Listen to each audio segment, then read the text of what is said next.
All right. Hi, folks.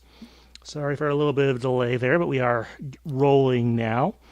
In any case, this is going to be our discussion of music from other, in other words, non-Pokemon Game Freak games. Before we get to the actual discussion, I'll give a little bit of an introduction here. My name is Steven. I run Pokepress. As far as stuff that's been posted lately, you may have noticed earlier this week I posted an interview with Haven Pascal that I did a couple, not last weekend, but the weekend before in Minneapolis at the convention there. Next up, let's see, I have one with, I forget the name of the voice actor, but he's a regular actor on a TV show, and I have at least one more audio interview. I have another written interview that should be coming out within the next few days. And hopefully a little bit more, going back and forth on some things. And where are you at the moment? Well, I run Pikapi Podcast, so that is a Pokemon anime podcast. And right now we just finished Ash's triumphant, I guess, conquest of the Feather Badge at Wynona's gym and heading into LaRousse City for movies and aliens and tribute to B horror movies, I think. That's where we're at. Gotcha there. Yeah, so plenty of stuff going on. Glad Anne could make it in again. Some of you may recall that last Saturday, we did a live stream where we clumsily played through a couple of Game Freak's non-Pokemon games, specifically Yoshi for the NES, which is on Nintendo Switch Online, and Pocket Card Jockey. There's a remake version of that on the Switch. So those were the two most successful ones, and they had multiplayer. So hopefully that all checked out with that one. The only other news I can think of musically, they're still doing, I think they've finalized the stuff for Project Voltage or something, but also for Pokemon Sleep, Dua Lipa apparently did some sort of cross-promotion there with one of her songs. So you figure that one out now. To be honest, the only reason I know about her is because of her song Break My Heart. If you know which Australian rock group I am fascinated with, and you know what that song is, you might understand why that one came onto my radar, which is quite interesting. Other than that, we are kind of hoping, something. I keep hoping they'll be doing an exhibition of some of the Pokemon movies in theaters, since we haven't gotten much else. We kind of know why there hasn't been another live action or animated one, but that's a whole different discussion. But let's see. Aside from all that, but I was been looking at the stuff there, and I haven't seen too much coming up on the events thing. Those are usually announced about a month ahead of time, so we'll be looking into December, likely past the point. Around Christmas next month, actually, the way things are going here. So who knows what they'll do there, but always hope for something with that. Other than that, not sure there's too much else to go off of, so I think we can go ahead and get our little discussion started. And if you have any, we're not going to get to every non-Pokemon Game Freak game. There are going to be a few notable omissions here. But we are going to discuss the games, and we are going to discuss their music, and also going to discuss in a post segment some of their the games themselves. But yeah, so I'm going to start our recording soon. Anne, you ready? I am ready. All right. Well, leave a little bit of a pause, and then we'll go from there.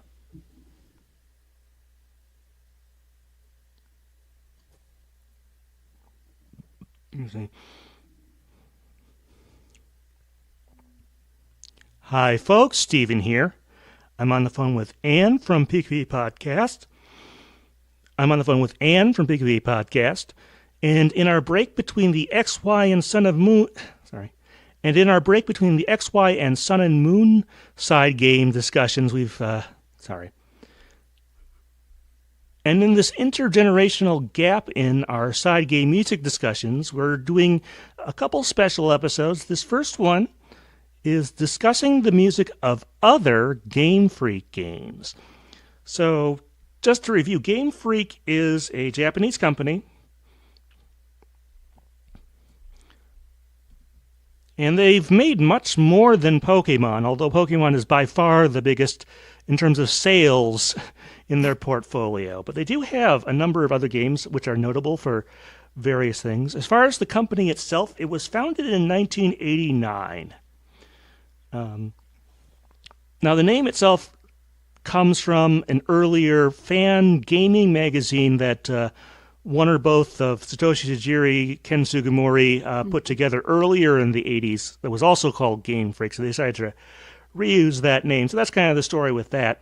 As far as the first game that they produced commercially, that's called, well, in Japan it's called Quinty, and in the West you would know it as Mendel Palace. We're not going to be talking about that game too much today, but I did want to sort of start that.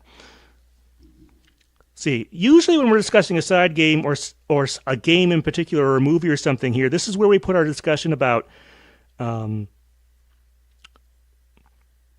what you thought when it was announced or getting released or stuff. So I think the closest equivalent we can do right now, Anne, how much did you know anything about Game Freak before Pokemon came to your attention? Well, absolutely not before Pokemon. Even after Pokemon, I don't think I knew much of them outside of their Pokemon identity.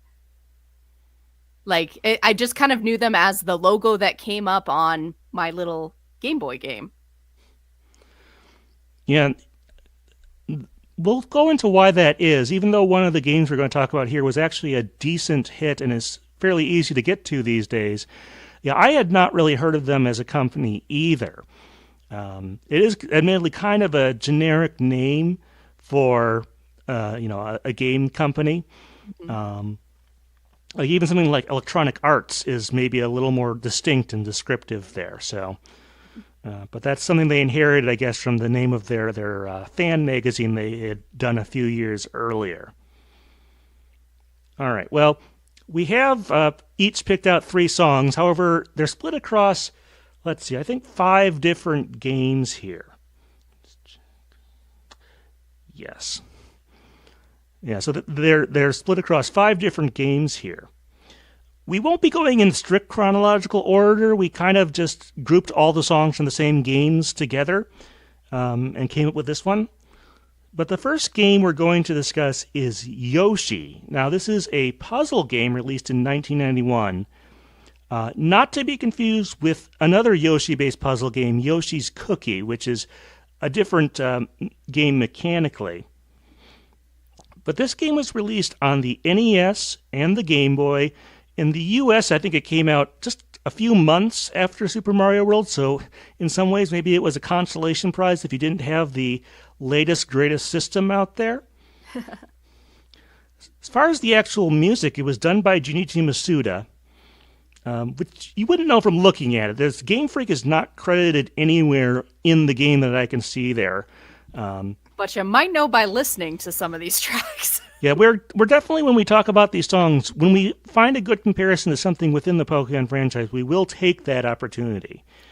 But in any case, Anne and I have each picked out one song from this game. Let's see, Anne picked out the Fire Flower BGM, and I picked out the Star BGM. This isn't a huge soundtrack. There's probably only, 5 or 6 songs in the game. But like a lot of puzzle games, you can choose between a couple different tracks to play with there. So Anne, let's go with yours first. This is called the Fire Flower BGM. We don't really have an official name for a lot of these, but this is the one you get to select between a mushroom, a fire flower, and a star, man, to choose your theme for the one-player mode. What's the Fire Flower theme like? Right, Fire Flower. It's kind of got a weird fugue quality almost to it, or like a round. There's like something very Baroque classical about it, kind of late medieval, that's like, it kind of has a little motif that repeats and then maybe repeats on a different note, and then kind of just goes around and layers over and makes this very beautiful, classically inspired track that's very soothing and beautiful as a whole, but it's really hard to pick out what the melody is. Like, I could not sing it back to you, if that makes sense. And it just, again, because I'm trying to learn about music theory and classical music right now, like it strikes me as like, oh, that's a really interesting inspiration and not surprising for a lot of stuff that Junichi Matsuda has worked on. Also very chiptune-y, which is pretty par for the course for the Yoshi game, but it does something for my nostalgia brain. Yeah, just to make sure we're this is the one that goes do do do do do do do do do. It's slower than that, way slower than I just said there, but I wanted to make sure I had the correct one there. I believe so, because like I said, I could not pick out the melody if I tried, but it kind of has that. And then after a while, that a similar motif to that comes in, but a slightly different place. So it's almost like a round, or again, like a fugue. Yeah, I guess that's a fair way to describe it. I don't know how to describe it differently. It's like, it's not quite counter. I mean, I guess technically it is counterpoint, but it's like, it's very repetitive in that way, but not in a way that like the melody is very obvious. Yeah. As far as a comparison to any Pokemon track, I felt this gave a similar vibe to like the SS Anne theme from Red and Blue. It was sort of the closest I could think of for that. Does that seem fair to you, or? Yeah, I don't have your ear for being able to pick out for the music memory game, but yes, I think that would be fair. There is definitely a quality about it that, again, just sounds very familiar to the Pokemon games. All right, well, let's move on to my pick from this game, which is the Star BGM. So this is the third of the three main one-player themes. There's actually, I was a little surprised when we did our test stream where we played each other a week or so before we recorded this, that there's an actual entire separate theme for the versus mode for whatever reason. But the Star one is probably the most exciting of those three background tunes. It's got a lot of, I guess, a bounciness to it. It also seems like you're kind of going up and down in elevation across the course of it. And were those sort of things you noticed? Yeah, definitely more energetic, because the track we didn't talk about it's almost more like a soothing lullaby. This one, I think, like, we noticed it when you were playing it. It's like, if that's not the Pokemon Center theme, and it's like three other Pokemon themes crammed in, it's like Route 1 and the bike, like, it just, there's a lot of little moments where I'm like, that sounds like a track I've heard before.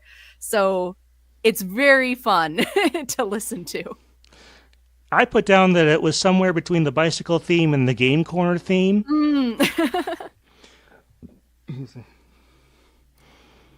Yeah, it's a similar well he's drawn on for this one for sure. Yeah, and this is one that I think I usually use while playing the game there, is my favorite of those three there.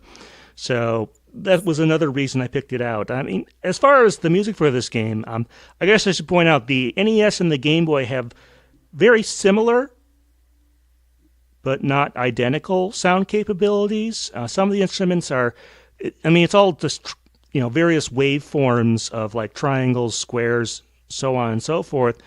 I think the biggest difference is probably in the noise channel and the way those are done there. But I think the Game Boy version of the soundtrack might be a little more optimized there. I'm not entirely sure. I wouldn't know. Any other thoughts on the soundtrack to this game overall? It's catchy, but like, yeah, I don't know what else to say. This is not good. I thought I had actually started the recording, but I actually hadn't, so we have not recorded any of this. No!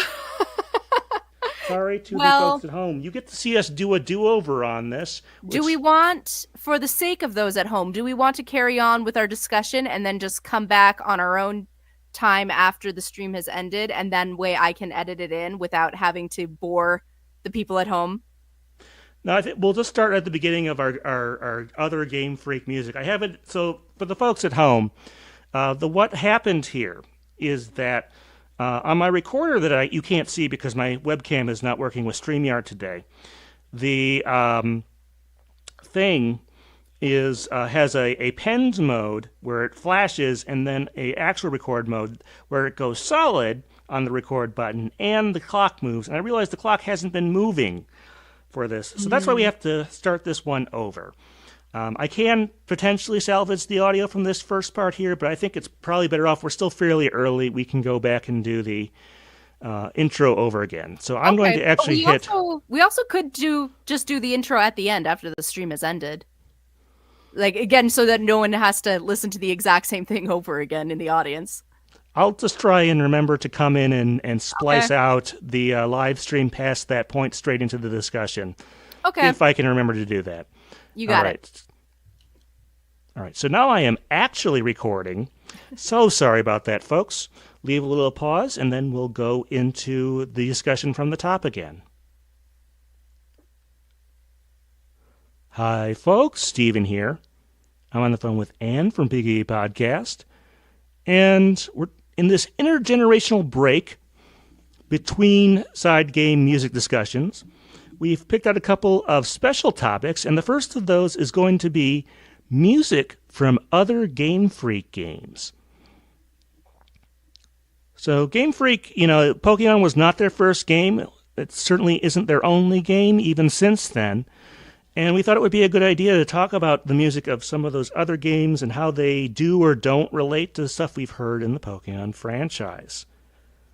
As far as Game Freak itself, the video game development company was founded in 1989, and the first game they produced, which we unfortunately won't be talking about because we didn't select any tracks from it, is called Quinty in Japan or Mendel Palace in the West. Now, the name Game Freak is actually derived from a video game fan magazine that one or both of the two guys, Satoshi Tajiri and Ken Sugimori, had been running earlier in the 80s, and decided to reuse that name. That being said, I think for a lot of folks in the West, for a variety of reasons, Pokemon was the first Game Freak game they actually became aware of.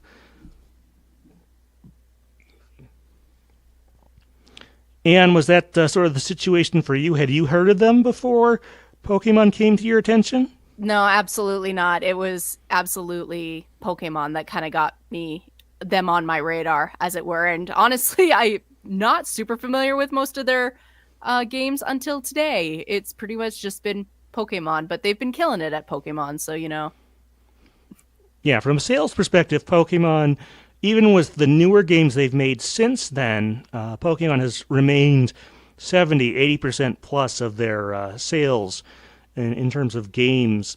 So it's hardly unforgivable if you're not aware or barely aware of their other work. I was not really aware, even though I had, it turns out, played at least one of their other games beforehand. I was really just not aware of the company. And to be fair, Game Freak is kind of a generic name. Even compared to something like maybe Electronic Arts is a little more distinct and memorable there. Well, I mean, in English, but I bet in Japan it probably sounded it probably had a different perspective. Probably sounded real exotic. So yeah, that's one thing we should probably talk about at some point is you want to be careful, not to say it's a terrible name or anything, but people always tend to view foreign words and names and stuff as exotic, regardless of how people from that area do.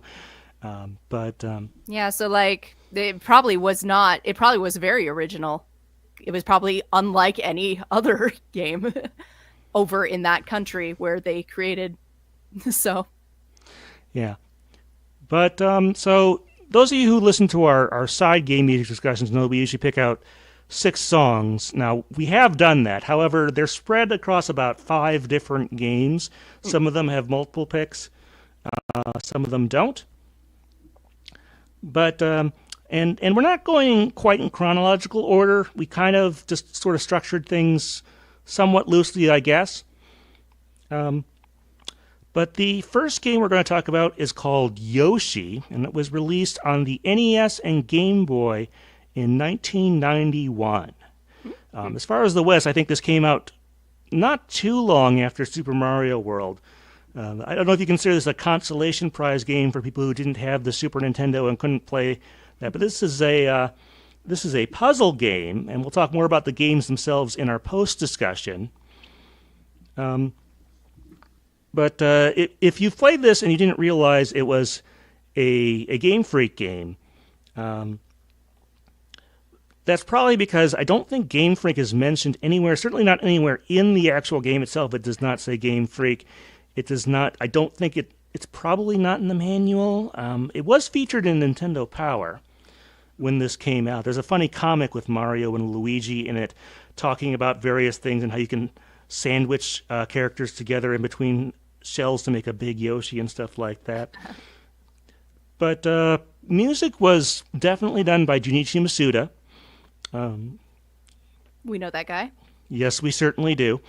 And Anne and I have each picked out one song there. Now, this being a puzzle game, basically, at least in the one-player mode, you do get a chance to pick out which of several tunes you want to have playing while you are playing the game there.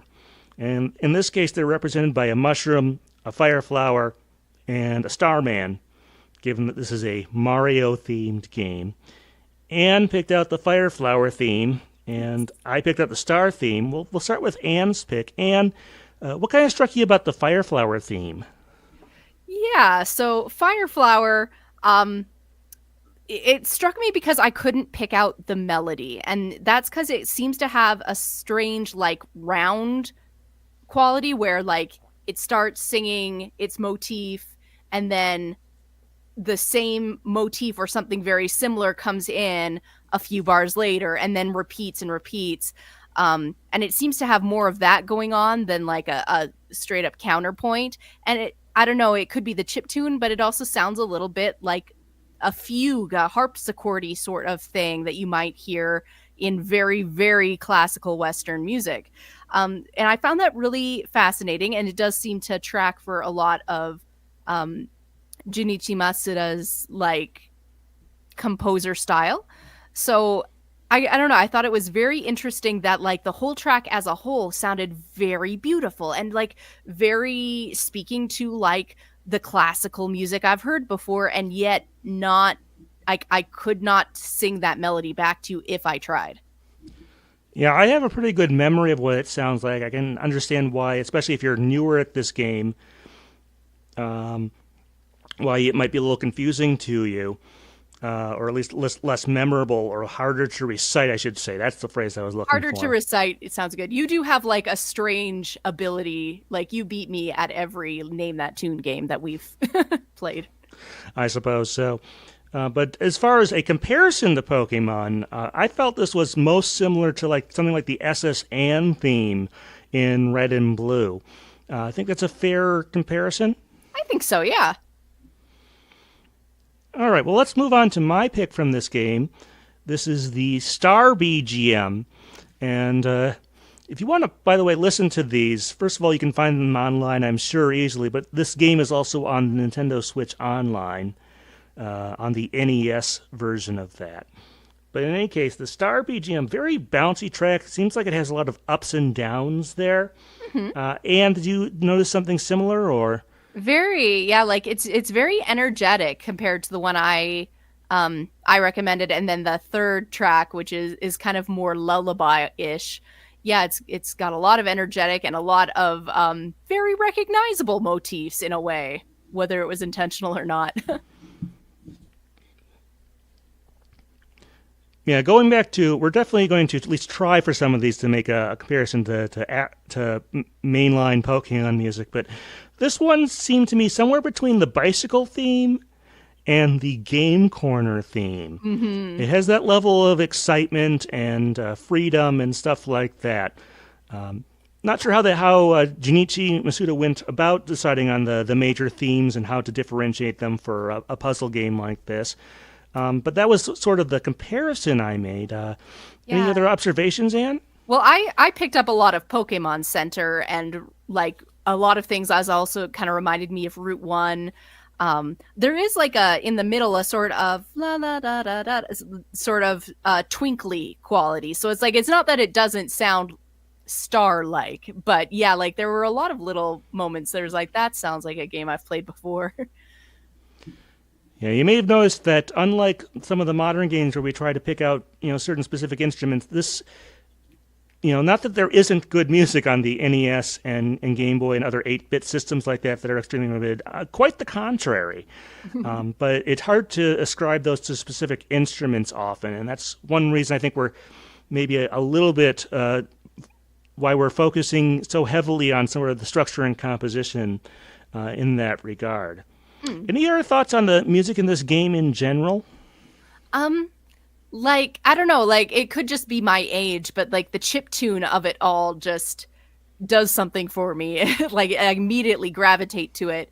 But obviously back at the time when it comes to video game music, that kind of was the only option. So yeah, I don't know what to think about that, but like hearing it now, it still sounds so pleasant to me. All right, well, let's move on to our second game here. This is Pocket Card Jockey, or as it's known in Japan, Solitiba, which is obviously a kind of a pun on solitaire and some sort of probably horse-related word there. Yep. Some of you, I'm sure, know this one because it was released on, the original version was released on the 3DS, and there's actually a version you can get on the Switch if you want to play this right now. Anna and I did, the weekend before this, we did do a live stream where we clumsily played some of the games you're going to hear about here. But this is a horse racing game. Let's see, as far as systems, it was on iOS, Android, Macintosh, 3DS, and Switch. I don't see Windows on there for whatever reason. As far as who did the music for it, that appears to primarily be Go Ichinose, another familiar name from a lot of Pokemon work, so not a huge surprise there. Mm-hmm. Let's see, we each picked out one song. I'll give the warning that my pick for this one is not typical of this game's soundtrack, and that's part of kind of why I picked it. It did come up during our live stream where we were playing against each other, so... but in any case, Anne, let's go with your pick first. This is Gateway to Glory. Tell us a little bit about this one. Well, Gateway to Glory, it surprised me because I thought it would be more like the track that came after it. But Gateway to Glory is basically an orchestra warming up. And I don't know what the point of that was because Gateway to Glory, it feels more like you're looking forward to the glory and not that we're just kind of sitting in the orchestra pit. But I did think it was really interesting, and I couldn't figure out where in the game it is placed. And so that kind of just went down a rabbit hole because of this track. I do think it's really impressive, maybe less in this modern era, but like the amount of like different instruments they were using and that it does sound like an orchestra warming up. And I hope to make it far enough in the game that I can figure out where it plays and why, because the track after it, Road to Triumph, when I listened to it, they were together, and that is like, it just comes out of the gate like there's a choir and it's just going hard. So it surprises me that a track called Gateway to Glory, like I said, was just so subdued. It just sounds like your orchestra warming up for a symphony. The glory has not anywhere near started. Yeah, it's not unheard of for an orchestra warm-up sound to be part of a soundtrack. Yeah. I do know that, for example, one of the bonus remixes on that Stadium/Snap collection has like an orchestral house or something mix, and it starts off with a thing very similar to this. I think in some cases they'll just use, like, I'm sure there's plenty of stock samples on that because, of course, it's something that has to be used for a lot of movies and TV shows and stuff like that where there's an orchestra scene, at a concert or whatever. But this, so I can't tell you if this one is, I'm guessing it must have been manually created or something, or it was something they had in their thing there. It'd be interesting to know how they came about using this, since, like I said, it's not supposed to be, it's sort of the intro to another track, but maybe not exactly. Right. Yeah, it's technically its own track, but like, it also often seems to get lumped in with Road to Triumph, which is the whole orchestra going at 90 miles an hour. And like I said, chorus of angels, like we have ascended to Valhalla while playing solitaire. Yeah. Well, it is a horse racing game, so Now, on the complete other end of the spectrum, I guess, my one that I picked out is called Funky Monkey Crouch, is sort of the official name for this. We do know that these track names are fairly official because there is a licensed soundtrack album on YouTube and presumably other places as well. Yeah. So for all of you still waiting for the last couple of mainline Pokemon games to get digital soundtracks in the West, yeah. But this was one that came up during our live stream. And like I said, I don't think I won't call it bad, but I also didn't pick it because it was the most amazing one to me. It just stood out. Let's put it that way. Sure did. It is very different. Most of the rest of the soundtrack is orchestral or something that would make a lot of sense with a ranch or with horse racing or something like that. Not this one. Has a lot of very wild instruments, including some guitars, drums, very glitchy sounds. There's some rather incoherent female vocals throughout it. I don't know, Anne, you heard this one too, I'm sure, when we were playing this. What are your kind of thoughts? I love it. It lives up to its name. It is so funky. I want to dance. I want to party. Listen to that bass line go, the guitar wailing. The singer is again, you can't quite hear what her lyrics are, but she is clearly going off in the background. Oh, it's wonderful. I love it. It is so fun. And you're right. It is such an interesting choice to put with the rest of this soundtrack. It is so different. But yeah, as a track, I love this track. This is a fun track. I would groove to this. I would go to the club and dance to this. Yeah, so I know sometimes we have our suspicions that music ended up in one game after originally being intended for another, but this one, I don't know if I want to make that accusation. What game? But it honestly, stylistically, there seems to be some elements that remind me a little bit of Pokemon Rumble in terms of the discordant, nature of it, or the very chaotic nature is probably what I should have said there. All of this stuff is intentional. This wasn't something where Mr. Ichinose was just pounding stuff out. There is a rhyme and a reason to this, despite its apparent chaos. I will tell you that. But sort of as we mentioned, overall, this is a very equestrian soundtrack for the most part, even though it does have a definite sense of humor, where your main character gets trampled early on in the story mode and whatnot, and so on and so forth. Any other thoughts on the music in general in Pocket Card Jockey, Anne? Well, listening to what you said, kind of the chaotic nature of it, it is a trait of, noted that, sorry, this is kind of getting translated from another language, but a lot of the music production in games, especially for Pokemon, kind of has a style which is not favoring the harmonic concepts that might be more used to, which makes orchestral arrangement for the anime, because it uses a lot of music from the games. It's hard to do a one-to-one recreation, so that might explain funky monkey styles. Actually, is this might be his moment of I have one track where I can let loose my mind and go wild. I don't know.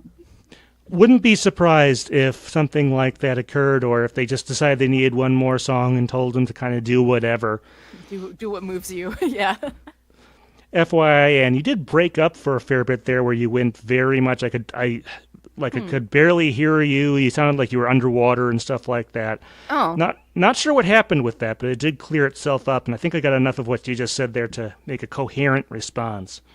Okay, I'll keep an eye on that. Mine seems to be recording at a level pace, so yeah, sorry, it's probably fine on your end. It's probably just something with going over the internet.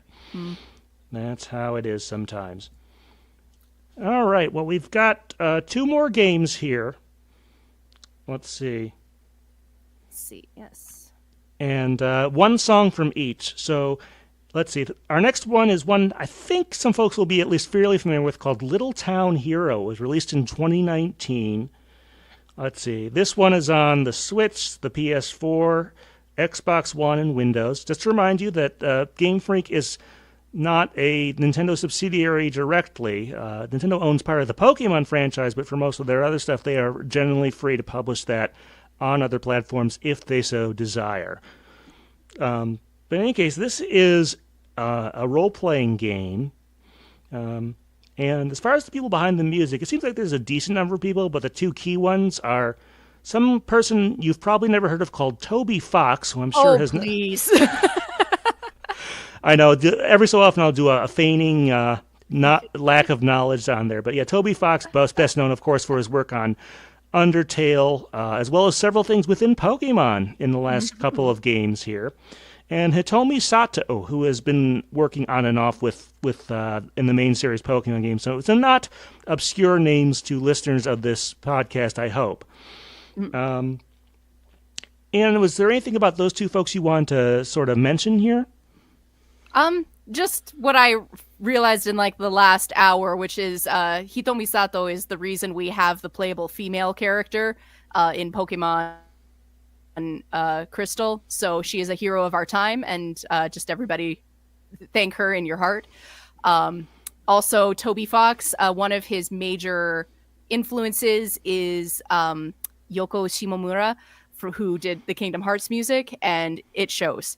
And that's honestly why I like him. So, yeah, very prolific. As far as the female character thing, I know they've had that bouncing around for a lot. You can probably also thank the folks who made the second trading card game for Game Boy that only released in Japan. That has a female character, but I'm sure Hitomi did some very important prodding on there to make that. Or given that musicians, especially in the earlier, lower bit days, often had to do programming, perhaps she did some of the hard work herself as well. Especially on the Game Boy Color. I don't know. I just know she's credited with it, and I will thank her every day. Definitely appreciate it. So the track, Anne, that you've picked is called Three Bad Boys, and this shows up pretty early in the game from what I understand. Can you tell us a little bit about this one? Yeah, so it shows up early in the game because I'm not really familiar with the plot of the game exactly, but it ends up getting like remixed and variations on as the plot goes on. So that's it's kind of a motif that gets used over and over as the plot of the game progresses. So I went with Three Bad Boys because that's just kind of the original of it. And it's not what I expected when I think of the bad boys. It's really just more mischievous little boys. It's got like marimbas and xylophones and a lot of like struck instruments as well as a little flute. And it has a kind of a childish quality to it. It sounds at points like they're banging pots and pans. Like it just sounds like a bunch of little boys who maybe get a little rambunctious, but like there is, again, it doesn't have a bad quality, just a little bit of a mischievous quality to it, like I said. And then through other tracks, the bad boys go on other adventures, or there's variations, as I say, that get carried on into other tracks, little bits of the melody. And so I thought that was a very cool part of it. And I do love when games have a plot, like role-playing games, and the music kind of elevates that plot and kind of tells its own little story along the way. So I thought that was neat. Yeah, see, now I wish I had known that so I could have listened to some of the other variations in preparation for this. I haven't played this game, and I'm not sure that Anne has done that much with it either. It sold, I think, okay, but nothing special when they released it there. But it definitely seems more naughty than outright bad. Right. And I put down clinky percussion. I think you're right about marimbas and other stuff like that, depending on whether or not they use like real instruments or if they improvise there, which they may well have done to do that. Would you still, I guess since this is a theme, I guess it is fairly indicative of the soundtrack overall. Is that fair? I think so. It's kind of like, it kind of seems to build in the other tracks I've listened to. So like this is kind of like the establishing character song. And then things vary and change and flesh out a little bit in other tracks. Um, so yeah, this is kind of like chapter one, but by the time you get to the chapter three track kind of thing, yeah, it felt a little bit more fleshed out and more nuanced. All right. With that kind of out of the way, let's go on to our last game and our last track here. This is Mario and Wario from 1993. This is, well, technically a Super Famicom game. It never came to the West, although there seem to have been some plans to do so. There's some, it's mentioned in some promotional material. It was previewed in Nintendo Power. This game's central concept, we'll get more into it in the game discussion, but it should maybe seem a little familiar. So during this game, you're guiding either, let's see, Princess Peach, Yoshi, or Mario with some sort of object on their head obscuring their vision, such as a bucket that Wario has placed there. You're trying to guide them through this obstacle course to Luigi, who can remove the thing there. Yeah, that should sound familiar. We'll talk more about it in our game discussion. But the game itself was for the Super Nintendo. It was actually a mouse-driven game, released after Mario Paint. And the music, we have an actual credit sequence for this one. The music was done by Junichi Masuda. And, this is kind of an interesting thing, less related to the Pokemon franchise, but for me related to the Wario franchise, which this is 1993, so Wario is still a very new character. This, from what I can tell, released after Super Mario Land 2, where Wario was introduced as the antagonist there. And before Wario Land, which was released in 1994, and also before, say, Wario's Woods. So Wario was not that established of a character. So the idea of doing, a game where he is the main antagonist and causing problems is kind of interesting. The track I picked out is called Wario's Mansion, which, given that this occurs before Wario Land, where he gets canonically a castle. Spoiler alert for that one. Calling it Wario's Mansion. I'm not sure how canon that is. But this is the last main area of the game where you have to go through some of the toughest puzzles. And this track has, it has a tense horns and woodwinds. The word I actually came up to describe it was precarious. Ooh. And I think that makes a lot of sense. This is an escort mission game, and there's lots of points where the character you're trying to guide, they have a little bit of a about to fall animation where you can still try and save them and various things like that. I think this gave it kind of a trapeze-like sound there, almost kind of like that. And what were your kind of thoughts on this one? I like precarious to describe it. Like, there is something about it that's like always a little on edge. I really liked the little squeaky whatever sound that is that kind of trills in there sometimes. Yeah, it reminds me of like some classic Mario games in like the dungeons in a way, but like it is a bit more frenetic, and yeah, like you feel like it's got a lot of movement and stuff to it, but you do feel like you could at any point like have your anxiety ramp up to 100. Yeah, so pretty fitting for the last major area of that particular game. I mentioned this is after Mario Land 2, before Wario Land. I forget what else Wario might have been in that time period. It's like once you get to the N64 era where he's in Mario Kart 64 and so on and so forth, it's much more common to see him. But I want to kind of compare this to sort of the other Wario music of that era. Like I said, obviously there's the end stage and end boss of Mario Land 2, because that is Wario. And then, the following year, 94, is when the first Wario Land game released. So this is in between there, and I think it has a little bit of elements. Just for some perspective, Mario Land 2 and Virtual Boy Wario Land were both composed by, Kazumi Totaka, and both actually have his famous little ditty in there, if you know where to look. And then you have the first couple Wario Land games, which are done by, I forget her name, I think it's Kozue is the last name of that woman. And this has maybe some elements, a little bit of both. I don't know, Anne, I know you're not a Warioologist, and I don't really claim to be one either, but what are your kind of observations here? Honestly, as you say, I'm not a Warioologist. The lore of most Mario games, like until Mario 64, I didn't know who that guy was. Honestly, I'm not sure I still understand. But it does kind of have like a quality to it of an evil Mario game, basically. Like this, if you told me he's evil Mario and this is his game, yes, that is what it sounds like. Other than that, I don't know if I can add much. But yeah, this and I think also the continue track maybe have a little bit of influence on, like I said, especially what we would see with the Wario Land games, specifically 1, 2, and 3 on the Game Boy/Game Boy Color. So I did want to mention that as a little bit of a historical thing for that character.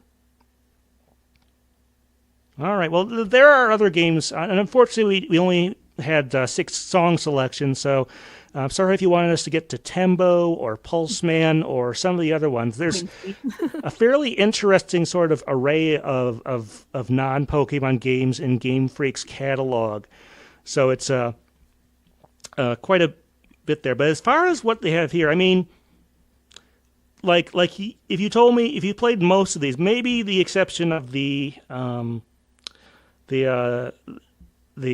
Pocket Card Jockey track, the Funky Monkey one, like if you told me these were published by the same company that did Pokemon, for a lot of these I would definitely believe you. They're mostly very playful and stuff. Yeah. Certainly not, these are not, would not be mistaken for, Call of Duty or Gears of War or other types of more quote-unquote hardcore games. Certainly wouldn't be put into that category. But there are some definite through lines, especially with some of the composers and even with some of the songs. I think that's pretty fair. Yeah. And did you want to add anything to that? Well, just doing this has kind of, again, given me a little bit more of a idea of other things that Game Freak has done. And I know that they've got an initiative right now to encourage creators to like pitch out original game ideas. So it could be, if their terabyte data hadn't gotten stolen, like it could be that they have more things coming in the future. And it'll be interesting if they do to see like how far they deviate from Pokemon in musicality. Yeah, I think they do want to keep some brand identity, just like Nintendo proper does. And we won't tackle that bag of worms or whatever that there, although it does have relevance to a little bit of the stuff here. But yeah, this is not musically certainly, and we'll talk about the games themselves. Not so far afield that it feels, for the most part, un-Pokemon, like so much that like I can't believe this came from the same company, with a few maybe exceptions there. Like I said, they have their own like instrument sets for some of these and so on and so forth. So, but yeah, definitely in line there. Mm-hmm. But if you had any games or songs you thought we missed, we did mention a couple, but if you have ones you want to add, you can always give us an email, pokepress@gmail.com. You can give a comment on one of these videos. Or let's see, I'm migrating social media platforms from Twitter/X to Blue Sky at the moment, so hopefully I'll have some more details for you on that soon. But I did have some feedback that I wanted to go over right now. Cool. First off, I want to sort of rapid fire through a couple comments that we got on some YouTube videos here. First off, Aaron Wheel 2272, hope I got that right, made a bunch of nice comments on some of my recent voice actor interviews. Remember to look those up. Those will usually be put into a digest episode at some point, but as we're recording this, I'm actually going through a few from a convention in the Twin Cities that I went to a couple weeks ago, so be on the lookout for that, I suppose. Let's see. We got one on our a short I did about where I extracted some audio about the train music, relatively slow train music in Poke Park 2, Wonders Beyond. And let's see. Isha Animation, I think is how that's supposed to be done, is talked about how much they like the tech area. And what a nice area. The tech area has that train depot and then sort of the science lab type area. So it does have a fair bit of personality with it. And did you want to harken back or mention anything from that there? Or I honestly don't know that you can say much, but it is a cool area. Like I agree. And then we have Legion Ivory, who commented on a video about what's with the shouting guy in the Sushi Go Round minigame in Pokemon Stadium. And Anne was very helpful and explained that basically that's the person shouting some of the high-priced sushi items that you can potentially eat up and get the most points for. Yes. Yes, he lets you know what the chef has made so that you can go eat it. But this person said that despite that, they were still able to, not knowing what the person was saying, they were able to win anyway, so they were still pretty good at it. All right, well, I do have something a little more substantial. I had mentioned Blue Sky a little bit. I am sort of migrating over there. And I have a couple of...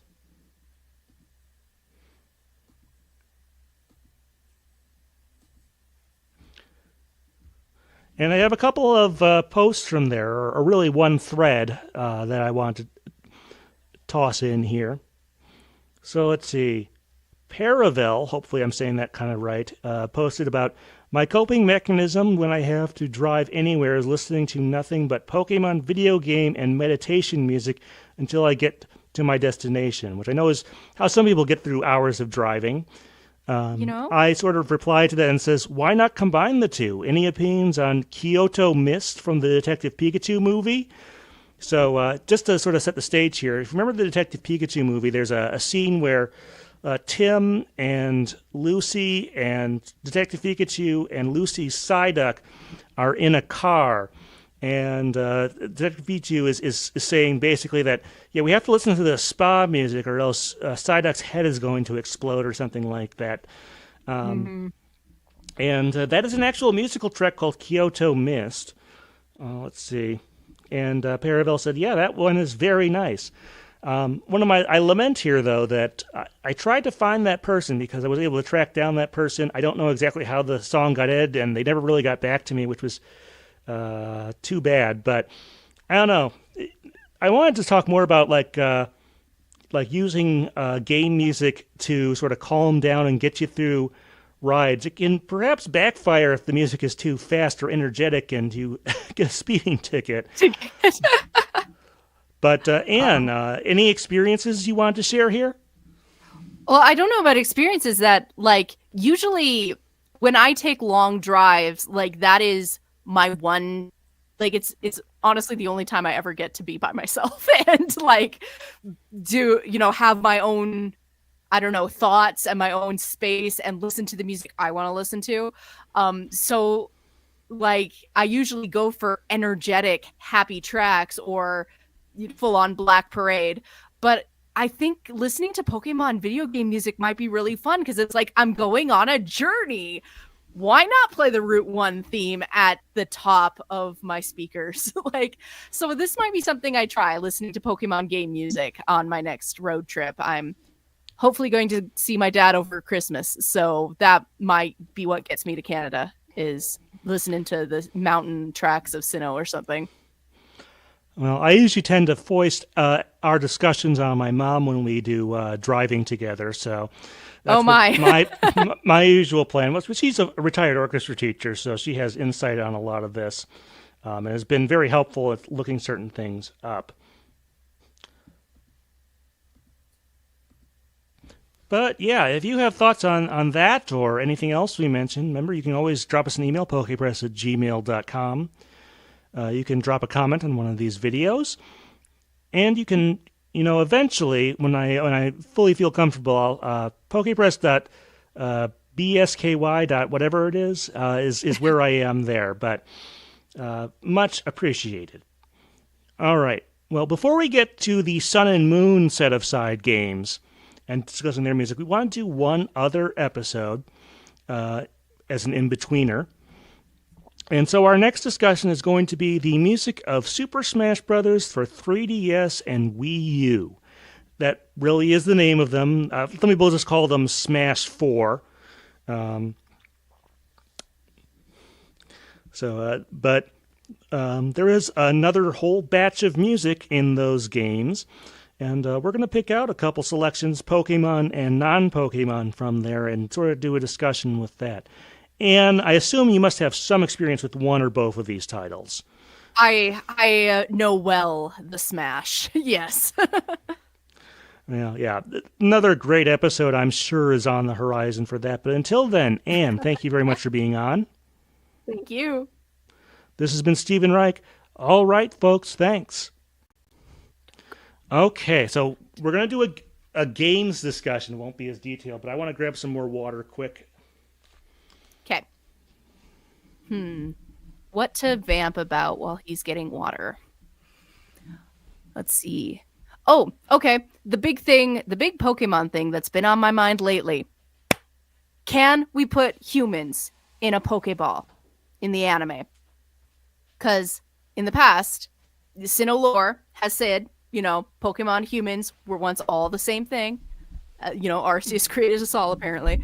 And then we've put Ash in a PC, and apparently you can take a bunch of fossils that aren't even from the same creature and then just bake them in a peach cobbler and create a Pokemon, and that Pokemon can get caught in a Pokeball. What's stopping you from putting just horse in a Pokeball? What's stopping you from putting a human in a Pokeball? What's the difference? This is what I need to know. And this is what I will find out. If anyone wants to help me, send your thoughts to Pikapi Podcast at gmail.com. Please and thank you. All right. So we obviously have a game discussion. Let me go ahead and punch up those notes here. Anne is going to have to... I know what Little Town Hero is mechanically a little bit, but... Yeah, so we have 4 games here. So I'll do a little space there, and I'll do a little bit of talking, and we'll do an introduction.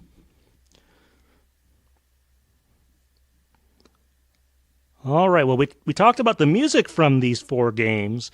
Now let's talk about the games themselves. We'll try to be fairly brief here, since we do have a fair amount to go over, but Yoshi, not to be confused with Yoshi's Cookie, which is a different puzzle game with different mechanics, same Yoshi, but a different game.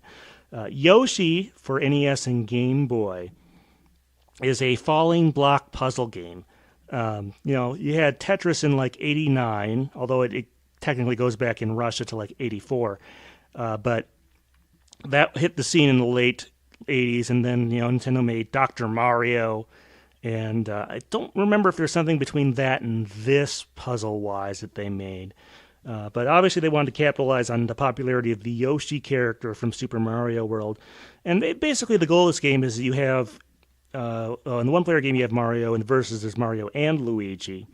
But basically you're shuffling around piles of enemies, and if you drop an enemy on top of the same enemy, they'll disappear. But if you really want big points, what you want to do is get the lower half of an eggshell, put some enemies in between, and then put the top half of the eggshell on top, and it'll collapse down, and you'll get a Yoshi, sort of like the Tetris of this game. And actually, more enemies you put in there, the bigger the Yoshi, and the more points you get, and so on and so forth. And that's kind of how the game progresses. There's an A mode where you just play till you lose when everything stacks up too high, and then there's B mode, which is level-based. You do go till you lose on that one as well, but it's level-based. The versus mode is more like, I guess, version B, where you either clear everything out to get a clean playing field and win, or someone, stacks up over the top, and so on and so forth. And we played this game together. What was sort of your impression of this game mechanically? Well, it was a little difficult to play while we were together playing online. So that kind of colored some of my opinion of it, because my little Luigi would not always do what I asked him to do because of the lag. But playing by myself was really fun. And probably playing, side by side with somebody would be really fun as well. It's kind of just a fun Tetris-y sort of game in that, like, once you get into the groove, like, you can go for hours. Yeah, I do think in terms of like a pecking order, Tetris is the all-time great. Dr. Mario is, Nintendo's attempt at an in-house puzzle game is quite respectable. Then I think Yoshi's Cookie, and then I think this one, if we're considering those four games right there. Not that this is a terrible game. It has some definite redeeming qualities, gameplay and music. But I think it's like there's a reason it hasn't been come back as often as some of those other ones. Not a bad game, and it has some neat little mechanics there, but like I said, it hasn't had the shelf life of some of those other puzzle games, which is kind of interesting. Mm-hmm. It does have a lot of cute little things, like the being able to make the Yoshi and like try to cram as many monsters in between the eggs so that you send junk blocks to your other opponent without like ruining yourself in the process. Like there is like some fun little tricks to it that are unique to the game that I did like. Yeah, and I think this may have also been kind of usurped and overshadowed not only by Yoshi's Cookie, but other later puzzle games like Panel de Pon / Puzzle League, and so on and so forth. And I think that's part of the reason Game Freak / Nintendo hasn't really seen a reason to go back to it. All right, as far as Pocket Card Jockey, so I remember when this was announced, and it was, it was billed as a combination between horse racing and solitaire. And in terms of solitaire, the actual solitaire mechanic is basically, you try to pick a card that's one above or one below the last card you picked there. And the faster you can do that in each round and whatever, the faster your horse goes or whatever, stuff like that. I wanted to ask you, Anne, though. I've noticed, like, sometimes, like, especially, last year or back in 2014 when I visited Japan, and from other sources, that horse racing simulators seem to be somewhat of a niche there. Can you kind of comment on that? I actually can't without doing some Googling, which I'm going to do right now. I didn't notice terribly that horses were especially popular or unpopular one way or the other. So I'm just thinking from like some of the I have a bunch of CDs from a magazine called Super Famicom Magazine. Basically every issue would come with a CD, and I bought some of those off of eBay for use in my radio show. And I noticed there were some very multiple horse games listed in there. And when I went to Japan, I know there's stuff like Derby Stallion or something like that is a name of one of the, I think, series that at least existed in like the Super Nintendo or Super Famicom, I should say, era. And it seems like those games like just weren't super popular here in the West for some reason. I don't know if there's a reason that Japan has some sort of appreciation. Like, it's not that horse racing it exists here in America, but like, go ahead, Anne. Apparently, Japan has a long history of keiba, which is like horse racing and stuff. Like, obviously, samurai were often on horseback, and once the British came, it sounds like they kind of brought their traditions of like horse racing and since then, the tradition of horse racing in Japan kind of started to meld into the Western ideas of what horse racing and horse raising is. And I guess the emperor during the Meiji era also seems to have some enjoyment or some influence on it. And breeding and racing grew significantly during the post-war boom. And apparently the Japan Cup is one of the richest horse races in the world. So cool. Good for them. Yeah, as far as this game, I mean, horse racing, people always ask if it's a sport, and the joke answer is, well, it is if you're the horse. Yeah. I've never ridden a horse, so I don't... Well, I have ridden a horse. I've never ridden a horse as a jockey, so I don't know what kind of training you go through to be good at that. But in any case, as far as this game, like I said, the goal is to clear your tableau, and there's special cards that we were kind of confused by and stuff, and you try to, position your horse and stuff. And I get the feeling that if I spent more time with this game, I would certainly get better at it. But I don't know. I think I like the solitaire more than the horse racing. I don't know. And, multi-game combinations like this are hardly unheard of in video games. But what are your feelings on this one? It's kind of mixed because on the one hand, if I want to play solitaire, I want to play solitaire. If I want to race, I want to race. I don't want to mix them. At the same time, there was something very charming about this game, both the character and the dialogue and the plot, and the idea that, like, if I played my solitaire game really well, like, my little horse would do well, and, like, the strategy of it all. Like, I was kind of charmed by this game, and I played it a few times after our stream of it. And, like, it's not my favorite game in the world because it's, in my mind, that's not how you play solitaire. But it is fun, and it is a fun diversion. And so, like, I will keep that game on my Switch, and I can see myself a couple times a year coming back to it and having a really fun little hour. And, yeah, it's like, I did like it. It charmed me. It won me over. Yeah, and I guess one thing we should mention, the one reason you can tell this is by the Pokemon people is that your first horse is called, the first partner, which they use the term first partner Pokemon to starter, so sly little reference there, I suppose. Then our fourth game that we picked to track from today was Mario and Wario. I sort of mentioned that this is sort of the second game to have Wario in it between Mario Land 2 and the first Wario Land game. If you didn't catch it, the gist of this game is it's what's called an escort mission game, where you have to guide a character. The three characters, Princess Peach, Mario, and Yoshi, each have a different walking speed and therefore function as a different difficulty. And basically, you have this character Wanda, who you control with the SNES mouse. This was a mouse-specific game. And you move that around to direct the character, create blocks in places, and so on and so forth. Your goal getting them to Luigi at the end so that Luigi can take the thing off. It's obviously a bit of a contrived story to sort of fit the game structure. But, I mean, I haven't really played it, but it certainly is legitimately a game, and the puzzles seem fairly well thought out. And what was your sort of judgment on this one? Well, watching it did look pretty fun. It kind of looked like standard fare in a way for a side-scrolling Mario-y type game, honestly. It reminded me a little bit of Donkey Kong in some parts, where you're like climbing up and you're holding a barrel and dodging things.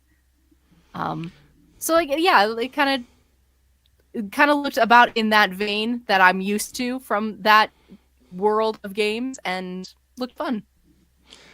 Yeah, like I said, this was at one point planned, or at least considered, for bringing over to the West. There's a preview in Nintendo Power, and there they kind of compare it to Lemmings was a big game from the early 90s that was based around skill assignment / escort mission type deals. And it's probably where part of the inspiration for this game came from. And there was some like promotional material. I forget where it was. I was looking it up the other day, and apparently there was like a contest of some sort where they mentioned something about it, but it never came to the West. At least officially, you did need a mouse to play it. And Mario Paint sold well, but maybe not amazingly well enough to put that together. So I don't know. I'm not sure that they would ever have gotten like one reason we've talked about Game Freak asking their employees to pitch out more things there, pitch out more ideas for potential original game IPs is that Game Freak loves Pokemon very much, but they only own a third of it or thereabouts, depending on the contracts with Nintendo and Creatures Inc. being the other sort of main stakeholders of the Pokemon company and the Pokemon brand. And they'd like to be able to have something that they can call their own, for 90 or 100% of it. None of these games, and even if you include other ones, we mentioned Tembo, Pulseman. Not sure any of those would ever have become full-on series. I mean, I wish I could tell you more about Tembo. I never played it, especially since it never came out on a Nintendo system. And then you've got Pulseman I have played. That is kind of a Mega Man / Sonic hybrid. Okay. And it has some good music, just nothing I picked for this episode.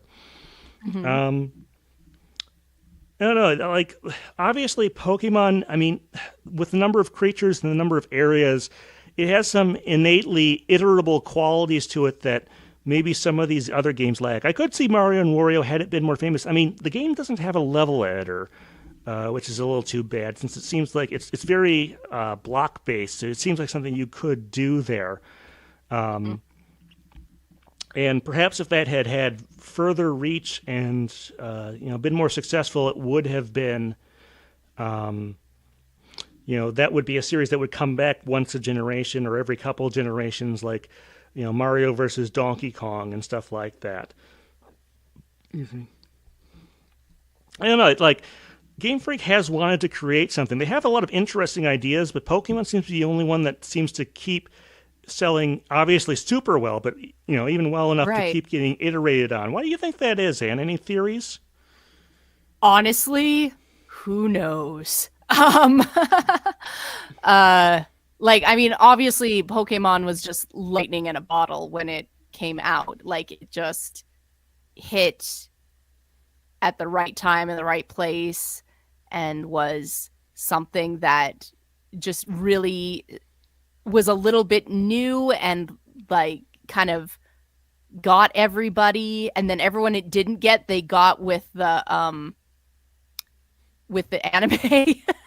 And it just kind of, and it's been able to go for so long because it's just a solid idea, but also because it can tap into some really big and beautiful, not plot necessarily, but ideas. There's always like a thesis statement behind every major Pokemon game. The side games often have really memorable characters and, again, really interesting ideas about the world. So it came at a time to kind of get stuck in all of our minds and then just managed to stay because it's just a good idea. And it's built on so much at this point that even a Pokemon game that is subpar is still going to do well because the foundation is so solid. Yeah, I suppose so. I've been thinking, off and on about, like, you take a look at some of the, like, especially things in a similar age demographic, but sort of the new game series that have come into the industry that have been big since Pokemon, and I mean stuff in a similar age demographic. So I'm talking about stuff like Minecraft or Fortnite or Five Nights at Freddy's. Stuff that has been very popular with a similar age range, higher or lower, but not like the super like adult, first-person shooter type or whatever game. And those have all, filled some sort of void that maybe we didn't know existed until they became a thing. There were other construction kit games before Minecraft. There were other, third-person shooters and stuff, and then Fortnite comes along and it has the right balance of stuff to be commercially successful, and so on and so forth. And maybe the answer is more about what Anne said there, like to paraphrase it, that they haven't found another game that has really struck a nerve the same way Pokemon has. And like I said, filled a void, and maybe that's it. Like, I wouldn't say any of these are outright bad games. Some of them are definitely better than others. But as far as, creating a new genre or subgenre, and defining that subgenre, not sure if any of that is something you can kind of see here. They've done that, with Pokemon has sort of done that. I think the best example is probably Go. The real-world exploration, augmented reality game subgenre, or whatever you want to call it there. it helped do that there. I don't know. It's kind of an enigma as to, but I'm sure they're going to keep trying. And why not? All right, I think that is good for recording there. Thank you to everyone. I will try and get our first part edited out so that we don't have to have you go through the first 10 minutes or whatever of our discussion here. But thank you very much. Like I said, next thing I want to have out, hopefully tomorrow or Monday, is the next audio interview I did with, I cannot remember the guy's name. I can see he's the guy who did the voice of Gengar during Journeys.